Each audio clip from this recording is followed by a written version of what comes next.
making the final turn towards the home stretch. Hello everyone, welcome to After Action Report, your numbers recap show for all Showdown matches to keep you caught up on all the action. I'm your host, Megs. Today we are going to be looking at 4 matches that happened this week, including that pay-per-view event. So if you don't want to be spoiled for that, consider this your spoiler warning. This week we saw the remaining 3 of the quarterfinal singles tournament matches, which saw Griffin Noobs facing off against Paige for Betty, Brendan Meyer facing off against the Barbarian, and Dan Merl facing off against Janine the Machine. And our pay-per-view event was the tournament final for the teams tournament, which saw Kingarthur facing off against Press Room. We're going to move right on into our first match of the week, which was Downtown Griffin Noobs facing off against the Boston Badass, Paige for Betty. Coming out of round 1, we see Noobs is up by 3-7 to Paige's 4. Noobs defers to have for Betty spin first, who takes remakes and reboots on her first spin. She comes away with 6 out of 8 points, checking down a multiple choice once, misses that question for a 1-point steal. Over to Griffey's spin, who takes Jim Henson on his first spin. He comes away with 7 out of 8 points, checking down a multiple choice once, but does not give away any steal opportunities. So we see that Noobs now has a gain of 2 points to now be up by 5, 15 to 10.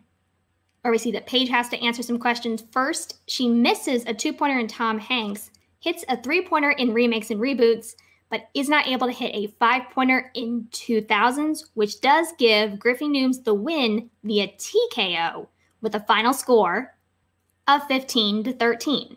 Where Griffin Noobs answered 12 of 13 questions for 92% accuracy and scored 83% of 18 available points. Paige for Betty answered 8 of 15 questions for 53% accuracy and scored 48% of 27 available points. So we see this is the end of Paige's season, ending with a singles record of 3-2. Noobs still sitting at 5-0, so both of them having the chance to play 5 matches here in their rookie season in singles. But Noobs is not quite done yet. He gets a chance to face off against Bibiani, which will air next week. Moving on to the other side of the bracket, we saw Brendan the Kid Meyer facing off against the Barbarian. Coming out of round 1, Barbarian does get a perfect round, but is unable to hit the bonus question, which keeps him up by 2, 8 to Brendan Meyer's 6. Barbarian elects to spin first here in the second round and takes Robert Rodriguez on his first spin. He comes away with 7 out of 8 points, checks down a multiple choice once, but does not give away any steal opportunities. Also, Brendan Meyer decides to take Festival Darlings on his first spin. He sweeps the round for the full 8 points. This gives Brendan Meyer a gain of 1 point, but Barbarian is still up by 1, 15 to 14, going into the final round. Where we see that Brendan misses a 2-pointer in family films, but hits a 3-pointer in martial arts movies to bounce it over to the Barbarian to hit his 2-pointer in the 1990s, as well as a 3-pointer in Matthew McConaughey. That bounces it over to Brendan Meyer for his 5-pointer, which is in Coming of Age. He is unable to hit that question, which does give the Barbarian the win with a final score of 20 to 17.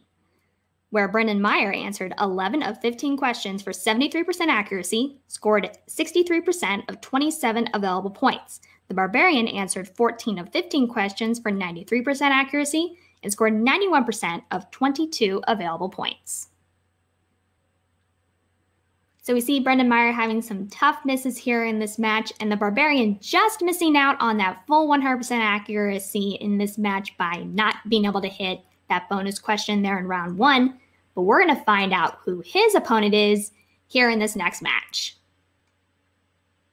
I'm, of course, talking about Dangerous Dan Merl facing off against Janine the Machine. Coming out of round 1, Dan Merl is up by 3-7 to Janine's 4.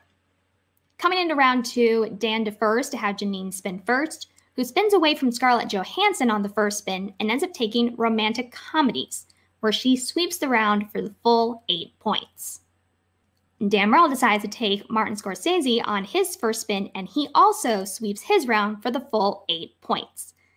This means that Dan is still up by 3, 15 to 12, going into the third round. where Janine hits a 2-pointer in horror, misses her 3-pointer in the 1980s, avoids the TKO by hitting a 5-pointer in the 2000s, bouncing it back over to Dan, who hits his 2-pointer in martial arts movies, misses a 3-pointer in the 1990s, as well as also missing a 5-pointer in Quentin Tarantino, which gives Janine the Machine the win with a final score of 19-17, where Dan Merl answered 12 of 15 questions for 80% accuracy and scored 63% of 27 available points. Janine the Machine answered 10 of 15 questions for 67% accuracy and scored 70% of 27 available points. So I'll start off by saying that Janine had some great pulls here in this match, which did afford her the opportunity to be able to come away with this match. And we see that the difference in point value of questions can overcome accuracy because Dan, as you will notice, did have a higher accuracy match, answering more questions correctly. But because of the misses in round 3, that allows Janine to take the win on this match, which means she will be facing off against the Barbarian in the semifinal. So that does it for the singles tournament this week. We will now move into the pay-per-view throwdown event, which was the tournament final of the teams division, Press Room facing off against Kingarthur. Coming out of round 1, Kingarthur is up by 2. Noobs able to hit 7 points, Horowitz 6, Khan hitting 3 points, and Perry coming away with 2 points in this round. Kingarthur defers to have Press Room spin first, and they take musicals on their first spin, and they're able to come away with 11 out of 12 points, checking out a multiple choice once, but not giving away any steal opportunities. Kingarthur decides to take John Carpenter on their first spin. They also come away with 11 out of 12 points, checking out a multiple choice once, but not giving away any steal opportunities. So there is no change in the point spread. Kingarthur is still up by 2, 21-19, going into the betting round, where we see that John Carpenter is spun. Effectively, it would be Kingarthur's spin, but there was no spinner's or opponent's choice, so technically it did not matter. But regardless, Press Room and Kingarthur were both able to answer that question correctly. Press Room betting 2 points and Kingarthur betting 3 points. So this gives Kingarthur a gain of 1 to now be up by 3, 24-21. Kingarthur elects to answer their speed round questions first, with Khan answering the first 5 correct, none incorrect, and all within the time limit for the full 5 points. Noobs also does the same thing with his 5 questions, giving Kingarthur a total of 10 points in this round.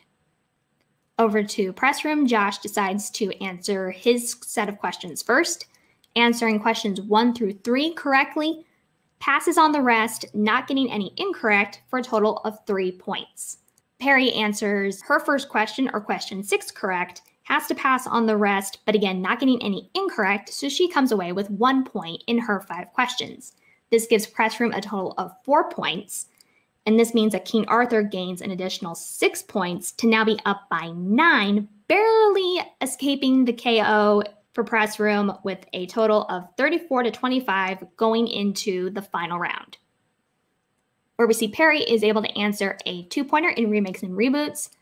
Josh, however, is unable to hit his 3-pointer in the 1990s, which gives Kingarthur the win via TKO with a final score of 34-27, where Press Room answered 20 of 29 questions for 69% accuracy and scored 56% of 48 available points. Kingarthur answered 27 of 33 questions for 92% accuracy and scored 79% of 43 available points. So as I said earlier, we have another match locked in the Spectacular. Kingarthur will face off against Shazam at Spectacular. Now, this match almost felt like a rematch of Griffin Noobs facing off against Josh Horowitz from earlier in the season. Khan and Perry making some contributions, but both of them having a bit of a rough round 1, although Khan is able to come in and hit all of his questions in the speed round. Perry having a little bit more trouble there in that speed round, as well as Josh. And Horowitz and Noobs respectively really drove that round 2 for their teams. But again, that speed round was the big dividing factor between these two teams.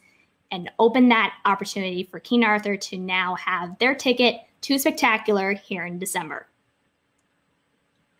And that's going to do it for this week's episode. But don't worry, I'm going to be right back here next week following our final week of matches before Spectacular.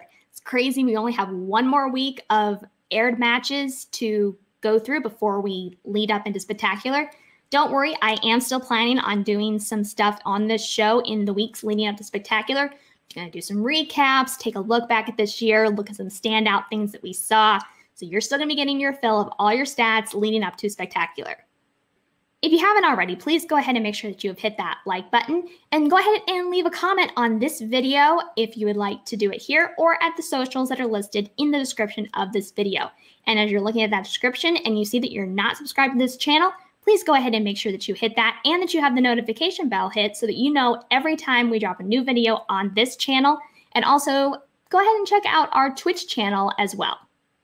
Remember, the link to this episode, as well as all the breakdowns that I present here in this episode, will be posted on the Facebook and Twitter pages for Call to Action and the Facebook page for the MTS. So be sure to check those out. And until next time, for the entire Call to Action podcast crew, I'm your host, Megs. This is After Action Report, signing off.